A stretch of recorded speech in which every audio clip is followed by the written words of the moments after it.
শিক্ষার্থী বন্ধুরা কেমন আছো তোমরা সবাই? আশা করি তোমরা সবাই ভালো আছো। গত ক্লাসে আমরা এই অধ্যায়ে সূত্রগুলো নিয়ে আলোচনা করেছিলাম।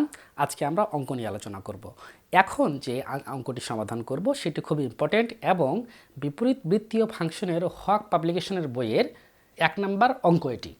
অঙ্কটি হচ্ছে এমন, যদি cos inverse x plus cos inverse y plus cos inverse z সমান পাই হয়, তবে প্রমাণ করো যে x square plus Y square plus Z square plus 2xyz equal 0।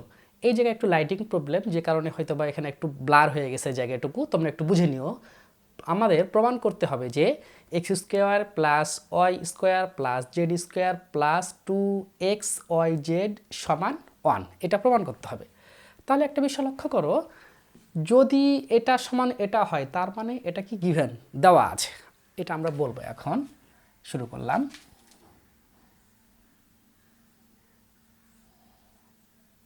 দেওয়া আছে, কি দেওয়া আছে? দেওয়া আছে cos inverse x plus cos inverse y plus cos inverse z সমান দেওয়া আছে পাই দেওয়া আছে। বা একটা বিষয় তোমাদেরকে চিন্তা করতে হবে, আমি সূত্রের আলোচনা করার সময় তোমাদেরকে বলেছিলাম যে ত্রিকোণমিতি মানেই পদে পদে সূত্র। কথা হচ্ছে এখানে cos inverse x plus cos inverse y plus cos inverse z সমান পাই। আমরা কি cosের কি 3টা সূত্র পেয়েছিলাম? মানে এখানে দেখো 1 2 3 3টা অনুপাত নিয়ে এখানে আছে। তাহলে কোন সূত্রে কি আমরা 3টা অনুপাত নিয়ে পেয়েছিলাম? হ্যাঁ পেয়েছিলাম। কোনটা? ট্যানের পেয়েছিলাম, যে tan inverse x plus tan inverse Y plus tan inverse Z, এরকম একটা সূত্র পেয়েছিলাম। কিন্তু cos inverse x plus cos inverse Y plus cos inverse Z এরকম কোনো আমরা সূত্র পাইনি। আমরা কি পেয়েছিলাম cos inverse x plus cos inverse Y, এই সূত্র পেয়েছিলাম। তোমরা যারা এই ভিডিওটা নতুন, আমি সূত্র নিয়ে একটা আলোচনা করেছিলাম গত ভিডিওতে, তোমরা সেই ভিডিওটা দেখে ফেলিও। তাহলে তোমার জন্য এই অঙ্কটি করা বা সূত্রগুলো বোঝা তোমার জন্য সুবিধা হবে। তাহলে যেহেতু cos inverse x plus cos inverse y এর সূত্র জানি, তাহলে সেটা বসাবো আর জেডটাকে কী করবো, ওইদিকে ট্রান্সফার করে দেবো। আচ্ছা, করে ফেলি। cos inverse x plus cos inverse y সমান এই জেডটাকে ওদিকে ট্রান্সফার করব, পাই মাইনাস cos ইনভার্স জেড। এটা মাইনাস কেন হলো? কারণ এদিকে প্লাস ছিল, এদিকে আসার সময় কি হয়ে গেছে? মাইনাস হয়ে গেছে। এখন আমরা cos inverse x plus cos inverse y এর সূত্র জানি। cos inverse x plus cos inverse y এর সূত্রটা আমরা ডান দিকে লিখে ফেলি, তাহলে তোমাদের জন্য সুবিধা হবে। ছোট করে লিখে ফেলি, cos inverse x plus cos inverse y সমান cos inverse xy minus root over 1 minus x square 1 minus Y square, এটা আমরা সূত্র জানি। এখন এই সূত্রটি আমরা অ্যাপ্লাই করব, যে cos inverse x plus cos inverse Y এর সূত্রটি হচ্ছে এমন, লিখে ফেলি আমরা cos inverse X Y minus root over 1 minus x square into 1 minus Y square সমান এদিকে pi minus cos inverse Z যা ছিল তাই। বা এখন এই কস ইনভার্সটা আমি ওইদিকে নিয়ে যাব, ট্রান্সফার করব, x Y minus root over 1 minus x square 1 minus Y square সমান কস ইনভার্সটা ওদিক নিয়ে গেলে আমার কী হয়ে যায়? ইনভার্স উঠে গিয়ে শুধু কস থাকে, পাই মাইনাস কস ইনভার্স জেড। এখানে একটা আলোচনার বিষয়, এই কস ইনভার্সটা যখন সমীকরণের ওই পাশে গেল, কস কেমনে হয়ে গেল সেটা আমরা হয়তো একটু আলোচনা করে আসার দরকার। এখানে আছে কস ইনভার্স, এটা একটু আমি সাইড নোট করে দেই, দেখি। যেমন cos ইনভার্স কথাটার অর্থ হচ্ছে 1/cos। তাহলে এদিকে কি আছে, cos ইনভার্স আছে, অর্থাৎ এদিকে আছে 1/cos। এই 1/cosটা যখন এদিকে আসবে তখন এর সাথে কি অবস্থায় আছে, মানে নিচেরটা উপরে চলে যাবে, উপরটা নিচে আসবে।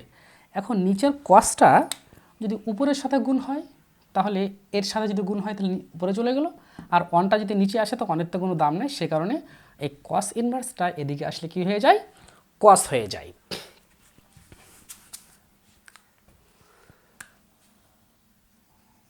বা xy minus root over 1 minus x square into 1 minus Y square সমান।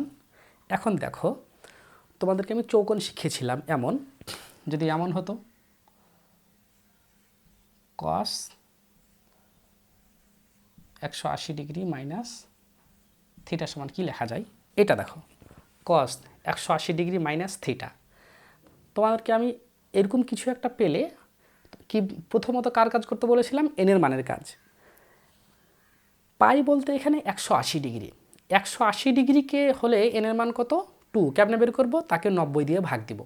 180কে যদি আমি 90 দিয়ে ভাগ দিই তাহলে এনের মান পাওয়া যায় 2, আর এনের মান যদি 2 হয় তাহলে এটা জোড় সংখ্যা, জোড় হলে অনুপাতের গুণ পরিবর্তন হয় না, তাহলে cos ছিল এই cosই থাকবে। থিটাটা যা ছিল এটা তো থিটার মান, আমরা এই থিটাটা হুবহু বসিয়ে দিব। এনের মানের কাজ করলাম, এবার কাজ করব চিহ্নের। cos 180 ডিগ্রি মাইনাস, এটা চৌকোণ, 180টা এই ঘর। বলেছিলাম তোমাদের আগের ভিডিওতে সূত্র আলোচনার সময়, যদি সামনে যাই তাহলে প্লাস, যদি পিছনে আসি তাহলে মাইনাস। আমাকে সামনে না, আমাকে পিছনে আসতে বলতেছে, বলছে কি 180 মাইনাস এই 180-র ঘর এই জায়গাটা, এখান থেকে 180-তে আসলাম, বলছে মাইনাস থিটা। মাইনাস বলতে ব্যাক হবে পিছনে, এই ঘরে, এই ঘরে কে কে পজিটিভ, এই ঘরে সাইন এবং কসেক পজিটিভ, কিন্তু এটাকে কস, এই জন্য ওই কসের এদিকে কি হবে, একটা ঋণাত্মক চিহ্ন হবে। আচ্ছা, আশা করি তোমরা বুঝতে পারছো। তোমাদের আরও ভালো করে বুঝতে পারবা যারা যারা আগের ভিডিওটি খুব ভালোভাবে দেখছো। এবার xy minus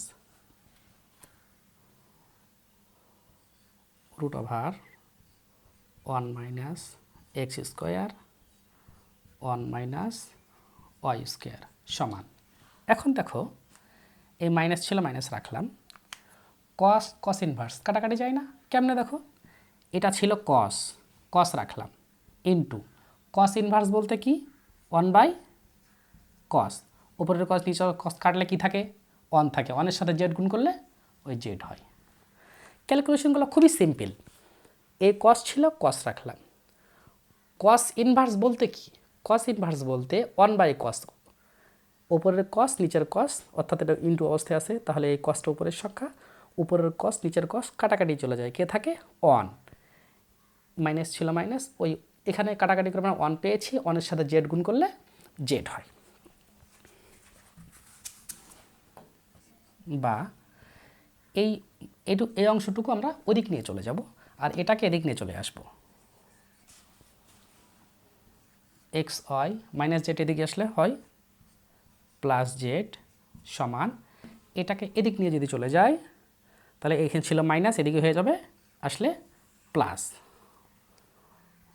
1 minus x square into 1 minus Y square.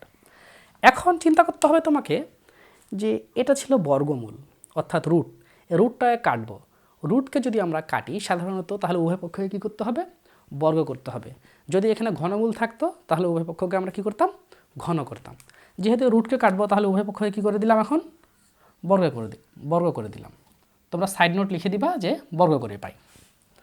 বা এটা এখন সূত্রে পড়ে যায় a প্লাস বি হোল স্কোয়ারের, তাহলে a প্লাস বি হোল স্কোয়ারের সূত্র ফেলে দিই, a square plus 2ab plus b square সমান, স্কোয়ার রুট কাটলে উপরের অংশটা কেটে যায়, 1 মাইনাস এক্স স্কোয়ার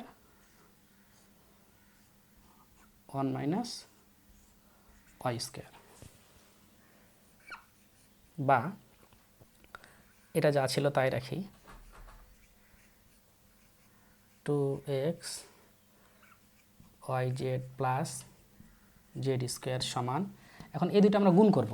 দেখো তো এটা, এই দুইটার মাঝে কোন চিহ্ন আছে, ইনটু আছে, তার মানে গুণ করতে হবে আমাকে। এটা 1-এর সাথে এই দুইটা গুণ করব, আবার এক্স স্কোয়ারের সাথে এই দুইটাই গুণ করব। তো গুণ করে নিই, 1-এর সাথে 1 গুণ করলে 1, প্লাস মাইনাসে মাইনাস, 1-এর সাথে ওয়াই স্কোয়ার গুণ করলে ওয়াই স্কোয়ার। এবার অনের কাজ শেষ, এবার এটার কাজ। এক্স স্কোয়ারের সাথে 1 গুণ করলে এই মাইনাস প্লাসে মাইনাস, এক্স স্কোয়ারের সাথে 1 গুণ করলে এক্স স্কোয়ার, মাইনাস মাইনাসে প্লাস, এক্স স্কোয়ারের সাথে ওয়াই স্কোয়ার গুণ করলে এক্স স্কোয়ার ওয়াই স্কোয়ার। বা এদিকে ছিল এক্স স্কোয়ার, এদিকে নিয়ে আসবো একে, তাহলে মাইনাস এক্স স্কোয়ার এদিকে আসলে হয় প্লাস এক্স স্কোয়ার, এদিকে আছে মাইনাস ওয়াই স্কোয়ার, একে যদি এদিক নিয়ে আসি তাহলে হবে plus Y square. Z square তো ছিল এদিকে, 2x ওয়াই জেড একেও রেখে দিলাম। এখন এই এক্স স্কোয়ার ওয়াই স্কোয়ারটাকে ওদিক নিয়ে যাব, এদিকে 1 ছিল 1 রাখলাম, প্লাস এক্স স্কোয়ার ওয়াই স্কোয়ারটাকে এদিকে এটা ছিল এটাও রাখলাম, এদিকে যে এক্স স্কোয়ার ওয়াই স্কোয়ারটা ছিল প্লাস অবস্থায়, ওদিকে যদি ট্রান্সফার করি তাহলে এটা হয়ে যাবে minus x square Y square. অতএব X square plus Y square plus Z square plus 2x Y Z সমান, এই X square plus X square Y square minus plus X square Y square কাটা যায়, তাহলে কে থাকে 1। এটাই আমাদের প্রমাণ করতে বলছে।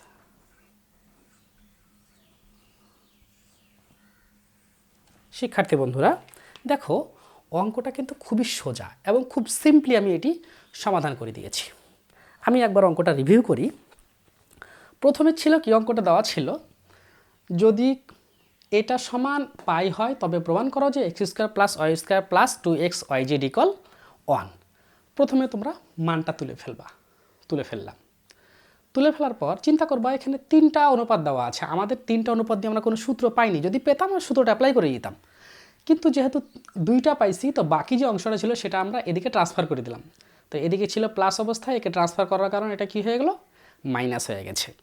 এখন cos inverse x plus cos inverse Y এর আমরা একটা সূত্র জানি, সূত্রটা আমরা বসিয়ে দিলাম। বসিয়ে দেওয়ার পর এদিক যা ছিল তাই রাখছি। এই কস ইনভার্স এক্সটা এখন যদি এদিকে ট্রান্সফার করি তাহলে কস ইনভার্স এক্সটা এদিকে আসলে কী হয়ে যায়, কস হয়ে যায়।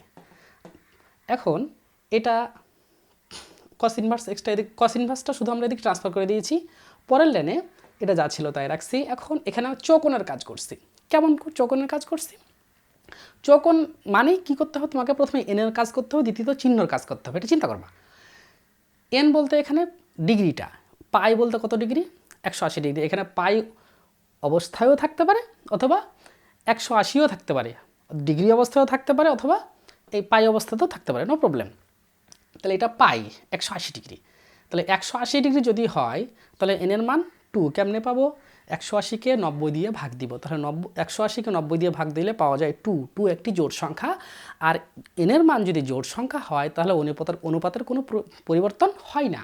তাহলে এই কসটা ছিল কসে থাকলো, থিটা যা ছিল তার হুবহু সেটাই বসে যায়। এখন 2 নম্বরে কাজ করবো চিহ্নের।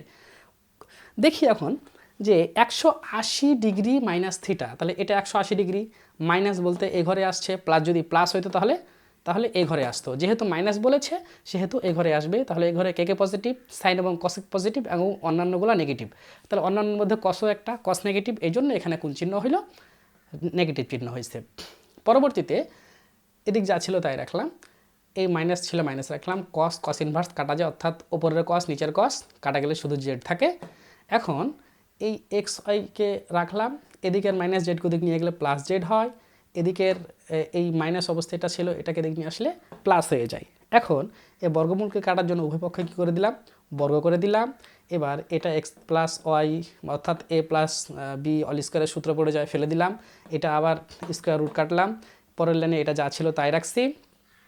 আর এই যে এখানকার এই যে এই দুইটা কী করছি আমরা গুণ করে দিচ্ছি, জাস্ট 7 8-এ যে আমরা ক্যালকুলেশনগুলো করেছিলাম সেটাই গুণ করে দিলাম। গুণ করার পর পক্ষান্তর করলাম, এক্স স্কোয়ারটাকে ওদিক নিয়ে গেলাম, ওয়াই স্কোয়ারটাকে এদিক নিয়ে গেলাম। কেন নিয়ে গেলাম? আমার প্রমাণ করতে হবে x square plus Y square plus Z square, কিন্তু এক্স স্কোয়ারটা এদিকে কী আছে, মাইনাস অবস্থায় আছে, ওই জন্য আমরা ওদিক নিয়ে গেলাম, দিয়ে প্লাস বানাইলাম। ওয়াই স্কোয়ারটা এদিকে মাইনাস অবস্থায় ছিল, ওদিক নিয়ে গেলাম। কী করা, এদিকে মাইনাস ছিল, কী হলো প্লাস হলো। কেন করলাম? আমরা প্রমাণের খাতিরে এটা করলাম। তারপর কি 2x y z ছিল, এখন এদিকে এটা ক্যালকুলেশন করলাম, করার পর এই যে ওদিকের এক্স স্কোয়ার ওয়াই স্কোয়ারটাকে পরের লাইনে এদিক নিয়ে আসলাম, নিয়ে এসে এই যে কাটাকাটি করলাম, কাটাকাটি করে যেটা থাকে সেটাই আমাদের প্রমাণ। আশা করি তোমার অঙ্কটি খুব ভালোভাবে বুঝতে পেরেছো। শিক্ষার্থী বন্ধুরা, তোমাদের কাছে বরাবরই একটি আমার কথা যে ভিডিওগুলো তোমার কাছে যদি ভালো লেগে থাকে তাহলে তোমরা অবশ্যই লাইক কমেন্ট এবং শেয়ার করবা। আমি এত কষ্ট করে ভিডিওগুলো শুধুমাত্র তৈরি করতেছি শুধুমাত্র তোমাদের জন্যই। তোমরা যদি নিজে উপকৃত হও তাহলে অবশ্যই ভিডিওটা শেয়ার করবা এবং তোমার অন্যান্য বন্ধুদেরকে বলবা। করোনার কারণে কিন্তু সবাই আপন আপন বাড়িতে সবাই বসে আছে। আমি চাচ্ছি তোমরা যেন তোমাদের সময়টাকে ওয়েস্ট না করো এবং বাড়িতে বসে থেকে যেন সময়টা এমনিতেই অপব্যয় না হয়ে যায়। এই অঙ্কগুলো তোমরা নিয়মিত ভিডিওগুলো দেখবা এবং সবাইকে জানাই দেবা এবং সাথে সাথেও খাতা কলম নিয়ে বসবে এবং তোমরা সেগুলো সলিউশন করে ফেলবা। আমি তোমাদের কাছে এর প্রত্যাশা করি ভিডিওগুলো তোমরা অন্যান্য তোমার যারা বন্ধুরা আছে তাদেরকে তোমরা লিঙ্কটা শেয়ার করে দিবা, ভিডিওর লিঙ্কটা বা চ্যানেলের লিঙ্কটা তোমরা শেয়ার করে দিবা। তুমি যেমন উপকৃত হচ্ছ, তোমার কাছে যদি মনে হয় যে তুমি উপকৃত হচ্ছ, যেন তোমার আরও 10টা বন্ধু উপকৃত হয়, তাদেরকে তুমি তোমার নিজ দায়িত্বে তুমি সবাইকে শেয়ার করে দিবা। ঠিক আছে, তাহলে আজকে এ পর্যন্তই, দেখা হচ্ছে পরবর্তী ভিডিওতে।